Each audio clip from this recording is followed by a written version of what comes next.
السلام علیکم. Happy Pakistan day. 23 March. Pakistan ایک ایسا ملک ہے جہاں ایک سے زیادہ قومی دن منائے جاتے ہیں. تو آئیے آپ کے ساتھ ایک شارٹ سی سٹوری شیئر کرتے ہیں.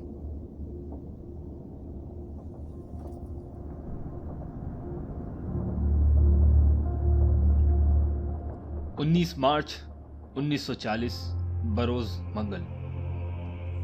خاکسار تحریک پر حکومت پنجاب پابندی لگا چکی ہے اور تحریک کے بانی متحدہ ہندوستان کے وائسرائے سے ملنے دہلی گئے ہوئے ہیں اور تحریک کے مقامی رہنما فیصلہ کر چکے ہیں کہ وہ اس پابندی کے خلاف اپنی مخصوص خاکی وردی میں بیلچوں سے مسلح ہو کر لاہور شہر میں مارچ کریں گے. حکومت پنجاب کا اس سے ہر طرح سے نمٹنے کا عزم بھی ساتھ ہے، جس سے لاہور شہر خوف میں مبتلا ہے. شہر میں ہر طرف پیدل اور گھڑ سوار پولیس کے دستے موجود ہیں اور پھر وہی ہوا کہ جس کا ڈر تھا.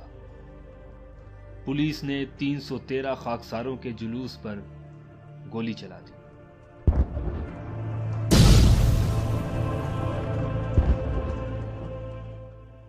در حقیقت ماجرا کچھ یوں تھا کہ پولیس نے اس جلوس کو روکنے کی کوشش کی اور خاکساروں نے آگے بڑھنے کی. گرما گرمی کچھ زیادہ ہوئی تو خاکساروں نے اپنے بیلچوں کا استعمال کیا اور پولیس نے اپنی گولیوں کا، جس کے نتیجے میں کئی خاکسار اور پولیس والے جاں بحق ہوئے. جب حالات اتنے کشیدہ ہوئے اور شہر لاہور میں امن قائم نہ رہا تو مسلم لیگ کے کئی حلقوں سے 23 مارچ کو ہونے والا مسلم لیگ کا جلسہ ملتوی کر دینے کی صدا آنے لگی. اب حکومت پنجاب کو بھی اس موقع پر یہ ڈر تھا کہ کہیں مزید ہنگامے نہ اٹھ پڑیں. متحدہ پنجاب کے وزیر اعظم سر سکندر حیات نے قائد اعظم تک یہ پیغام بھیجا کہ آپ یہ جلسہ ملتوی کر دیں، جس پر قائد اعظم نے یہ کہہ کر انکار کر دیا کہ ہندوستان بھر سے مسلم لیگ کے مندوبین لاہور جانے کے لیے دہلی پہنچ رہے ہیں، لہذا اجلاس اپنے مقررہ وقت اور جگہ پر ہوگا.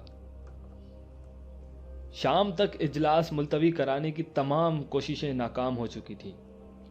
شہر میں پولیس کا گشت بڑھا دیا گیا تھا. حکومت کی کوشش دیکھ کر بہت سے لوگ اس شک میں مبتلا تھے کہ شاید قائد اعظم اجلاس کے لیے لاہور ہی نہ پہنچ پائیں، مگر شاید وہ قائد اعظم کو جانتے نہیں تھے. 21 مارچ 1940 سپہر کو دلی سے ایک خصوصی ٹرین قائد اعظم اور ان کے ساتھ سینکڑوں مسلم لیگ کے کارکنوں کو لے کر لاہور پہنچ گئی. لاہور اسٹیشن سے قائد اعظم سیدھے اسپتال پہنچے، جہاں زخمی خاکساروں کی عیادت کی. منٹو پارک کے اس جلسے میں مسلم لیگ کی قیادت مسلمانوں کے تحفظ کے لیے ایک واضح اعلان کرنے والی تھی. 1940 میں قائد اعظم محمد علی جناح مسلمانوں کے ایک مسلمہ لیڈر بن چکے تھے اور مسلمان ان کی آواز پر جان لٹانے کو تیار ہوتے تھے. 22 مارچ 1940 مسلم لیگ کے 27ویں اجلاس کا باقاعدہ آغاز ہوا. اس اجلاس کا استقبالی خطبہ سر شاہنواز خان ممدوٹ نے دیا اور پھر سر سکندر حیات نے حالات پر مزید روشنی ڈالی. یوں تو قرارداد 22 تاریخ کو ہی بنگال کے وزیر اعظم اے کے فضل حق نے اجلاس میں پیش کرنا تھی، مگر وہ اپنی مصروفیات کی وجہ سے اجلاس کے پہلے دن نہ پہنچ پائے. مگر 22 تاریخ کی قائد اعظم کی تقریر بھی ایک شاہکار تھی. یہ آپ کی سب سے طویل تقاریر میں سے ایک تقریر تھی، جس میں آپ نے مسلمانوں اور ہندوؤں کے باہمی تعلقات اور رہن سہن کا جائزہ لیا، اس وقت کی سیاسی صورتحال پر اپنا تجزیہ پیش کیا اور فرمایا، There are two major nations, the Hindus and Muslims. 100 millions of Muslims cannot be ہندوؤں characterized. اور مسلمانوں کا نہ صرف مذہب بھی ایک دوسرے سے الگ ہے، بلکہ ان کا فلسفہ، سماجی روایات اور ادب بھی ایک دوسرے سے الگ ہے. وہ آپس میں شادیاں نہیں کرتے، ایک دوسرے کے ہاں کھانا نہیں کھاتے۔ حق تو یہ ہے کہ ان دونوں کا تعلق دو مختلف تہذیبوں سے ہے جن کی بنیاد متصادم تصورات پر ہے۔ زندگی کے بارے میں ان کے خیالات بھی ایک دوسرے سے جدا ہیں۔ یہ بالکل واضح ہے کہ ان کے لیے تاریخ کے ذرائع بھی مختلف ہیں۔ ان کی شاعری الگ ہے، ان کے ہیرو الگ ہیں، اور واقعات بھی الگ ہیں۔ اکثر تو ایک کا ہیرو دوسرے کے لیے دشمن کی حیثیت رکھتا ہے۔ اسی طرح ایک کی فتح کا مطلب دوسرے کی شکست ہے۔ ان دونوں قوموں کو ایک ہی ریاست میں اس طرح ایک ساتھ رکھنا کہ ایک کو عددی اکثریت حاصل ہو اور دوسری کو اقلیت سمجھا جائے، ایسا نسخہ ہے جو بے چینی اور آخرکار ایسی ریاستی نظام کی تباہی پر ختم ہوگا۔ 23 مارچ 1940 آخر وہ دن آ پہنچا کہ جب قرارداد پاکستان، جو کہ اس وقت محض قرارداد لاہور تھی، پیش ہونا تھی۔ 23 مارچ کے اس تاریخی جلسے میں یہ قرارداد اے کے فضل حق نے پیش کرنی تھی۔ جب اے کے فضل حق پنڈال میں داخل ہوئے تو سب احتراماً ان کے استقبال میں کھڑے ہو گئے اور شیر بنگال زندہ باد، شیر بنگال زندہ باد کے نعرے لگانا شروع کر دیے۔ شیر بنگال اسٹیج پر آئے اور قرارداد پڑھنا شروع کی، اور قرارداد کچھ یوں تھی۔ یہ اجلاس گورنمنٹ آف انڈیا ایکٹ 1935 کے تحت ہندوستان میں قائم کی گئی فیڈریشن کو مسترد کرتا ہے۔ ملک میں کوئی بھی دستور اس وقت تک نہیں چل سکتا جب تک مسلمان اس کو قبول نہ کریں۔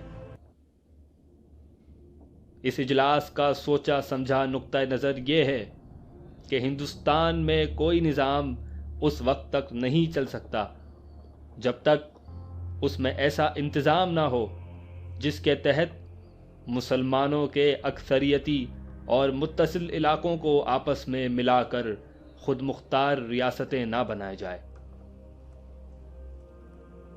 ایسی ریاستوں کی تشکیل کے لیے ضرورت کے مطابق از سر نو حد بندی بھی کی جا سکتی ہے۔ ان ریاستوں میں اقلیتوں کے حقوق کے لیے دستوری ضمانتیں فراہم کی جائیں، اور یہ اجلاس مسلم لیگ کی ورکنگ کمیٹی کو یہ اختیار دیتا ہے کہ وہ اس اصول کی روشنی میں ایک دستور کا خاکہ تجویز کریں۔ یاد رہے کہ 1930 میں علامہ اقبال نے مسلمانوں کے لیے یہ آئیڈیا دے دیا تھا کہ جہاں مسلمانوں کی اکثریت ہے وہاں ان کی ایک علیحدہ ریاست ضرور ہونی چاہیے۔ لہذا قرارداد پیش ہونے کے بعد قائد اعظم آگے آئے اور انہوں نے علامہ اقبال کے مزار کی طرف دیکھ کر کہا کہ اقبال آج اگر زندہ ہوتے تو وہ خوش ہوتے کہ ہم نے وہی کچھ کر دکھایا کہ جو وہ چاہتے تھے۔